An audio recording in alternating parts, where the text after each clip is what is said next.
美国总统特朗普，无论是在政治、商场还是人生上，都是世界级的赢家。只要能学到他的1/10，我们的人生也不会差到哪里去。所以，今天我将会分享美国总统特朗普的3条成功方程式，你学会以后，一定能把身价提高10倍、100倍。大家好，我是扫地僧。距离美国大选还有1个月，总统特朗普宣布确诊新冠病毒，并且送往医院，将这场非常时期举行的选举推向了更加未知的境地。那么外界有很多疑惑，这到底是不是他的选举策略，准备搞个逆转胜什么的？其实回顾2016年美国大选，特朗普的当选也是让很多人感到意外，因为竞选期间，无论是主流媒体、娱乐明星、主流民调机构，甚至是他党内的高层，都认为他不可能获胜。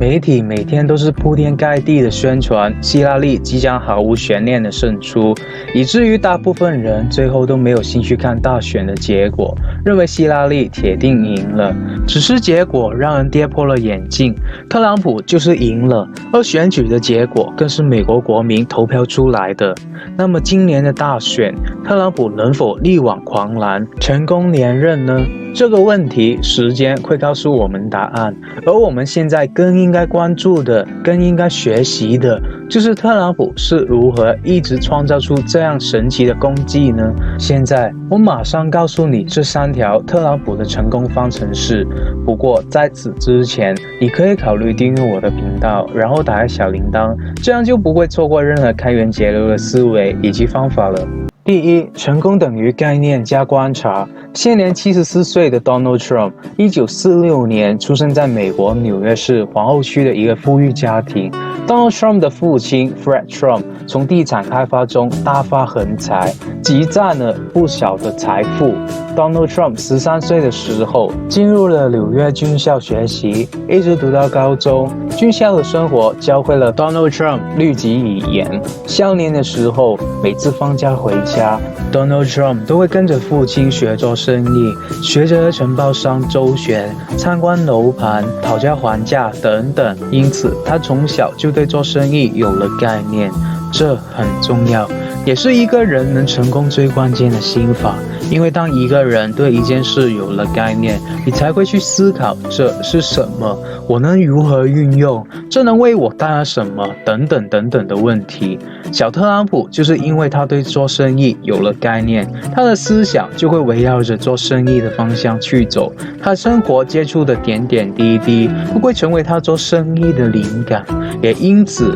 那时候小特朗普已经志向高远。他说，虽然父亲的生意很成功，但我觉得这样赚钱太慢了，我想做大型、刺激、有吸引力的生意。1971年，也就是特朗普刚刚毕业的3年后，他的父亲就已经把整个公司交给他了。特朗普得到了放开手脚、一展身手的机会。他接手公司后做的第一件事，就是把公司的低调名字改成特朗普集团。他对公司的业务定位进行了调整，他改变了公司的客群。特朗普不再满足于城乡结合的区域，他不想只是建造一些中产阶级实用的公寓房产，他希望把目光放在一个更为高大上的地方——纽约曼哈顿。他要营造的是结构更为宏大、档次更为高端的产品。他要赚的是纽约最为富有那帮人的钱，你看见了吗？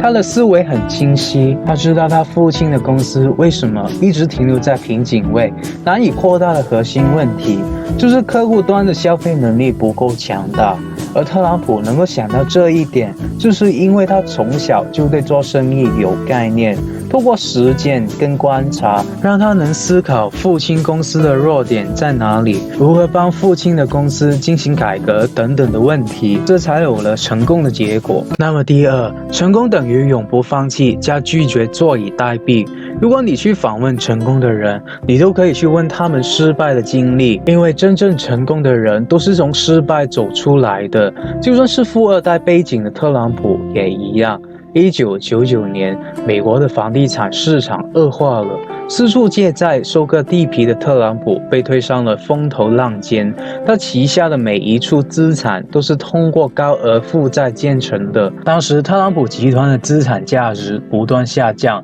巨额负债也越积越多，亏损一度高达了9亿美元，陷入了困境。关于特朗普即将破产的猜测越来越多。那时，美国的杂志们纷纷批判80年代依靠过度举债而富的地产商们，而特朗普无意中成为了这类人的典型。他苦心经营的成功形象一落千丈。更甚的是，巨大的财务黑洞让他疲于奔命，绝望地腾挪着所有可利用的资产。据估计，当时集团的总体负债高达了90亿美元，特朗普个人的负债达到了约10亿美元，他每年光需要支付的利息就高达3亿美元以上。测算显示，当时集团资金缺口高达50亿美元，其中还有10亿美元是特朗普以全部个人资产提供担保的。如果是你，从一个富二代走到把你父亲的钱都亏掉，还背上巨额债款的时候，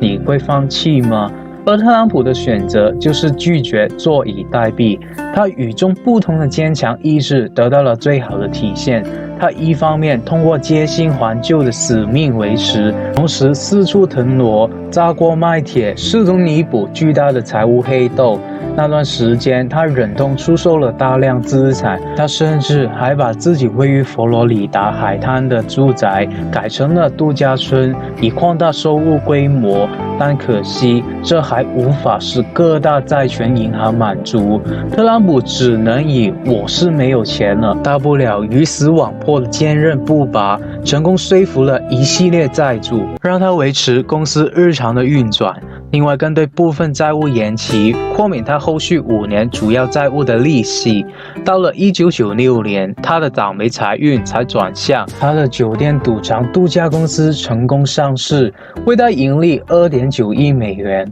你看，可能就是他最倒霉的时候，训练了现在很多人批判他的厚脸皮。但一个人到了谷底，你已经一无所有了，你的面子真的那么重要吗？人无耻便无敌。成大事者，当你处于劣势，就不能为了面子而放弃、退缩。时到今日，特朗普虽然成功了，但他最大的优势依然还是他的厚脸皮。因为当一个人不再理会众人的目光，他就会成为与众不同的人了。第三，成功等于炒作加曝光。特朗普事业的腾飞始于2003年参加拍摄真人秀《学徒》，此前他的名字仅为纽约当地民众所熟悉，但《学徒》的热播把这个富豪榜并不显眼人士的成功形象带向了全世界。这一真人秀中，他以成功学前辈兼导师的身份向社会招募应聘者，晋升自己事业的合作伙伴。各地的精英们蜂拥而至，希望能通过完成精心设置的层层考验，得到他的青睐。NBC 制作人对他在节目中的形象进行了精心的包装。他一方面频繁展示自己的豪车、游艇、私人飞机、美女环绕的成功人士形象，另一方面通过对应聘者的点评、羞辱和淘汰，展示自己与众不同却效果显著的管理智慧。14季的节目播出后，他上天入地、无所不能的商业无敌形象深深扎根了在普通民众的心中。学徒的观众甚至最终成为了之后特朗普竞选总统的票仓。据 CNN 估计，收看学徒的人投票特朗普的概率比其余选民高出了1倍左右。学徒中成功人士的形象为特朗普累积了大量人气。特朗普当然不会让突然出现的无敌人气白白浪费，他开始对外出售特朗普品牌的使用权，开发商们可以付费把自己的大厦以特朗普的名字命名，这样他不仅无需再靠巨额举债来开发项目，在继续提升特朗普品牌价值的同时，还能坐地收取品牌使用费。根据福布斯的调查，特朗普在全世界大概授权了30个外部物业使用他的名字，特朗普的名字成为了他最重要的财产之一，据估计价值高达了5亿美元。特朗普就是一个懂得炒作宣传的人，他知道真人秀节目比普通广告更有宣传的力度，因为世界上大部分的人都是穷人，而穷人的梦想就是成为富人。学徒这个节目满足了很多普通人对富人生活的好奇心，也让很多人知道成为富人的标准，让他们有了想法跟理想。而特朗普无形中把自己塑造成富人教主的形象，他的收益不仅仅是企业品牌表面上能赚到的钱，更多的是他言论的影响力，因为只要是他说的，就有人相信。也是我的影片常提到的一个观念，洗脑，他给民众洗脑了，也是因为这样奠定了他日后总统的角色。好了，问大家一个问题，如果你是富二代，你有信心大学毕业3年后全面接管你父亲的公司吗？欢迎你留言告诉我答案。听说点赞的朋友今天会获得意外之财哦。如果你不想错过任何关于创业赚钱的方法或者富人的思维模式，我还是呼吁你订阅我的频道，然后打开小铃铛，你小小的举动可能为你带来无数的财富呢。好了，我们下个礼拜再见吧，拜。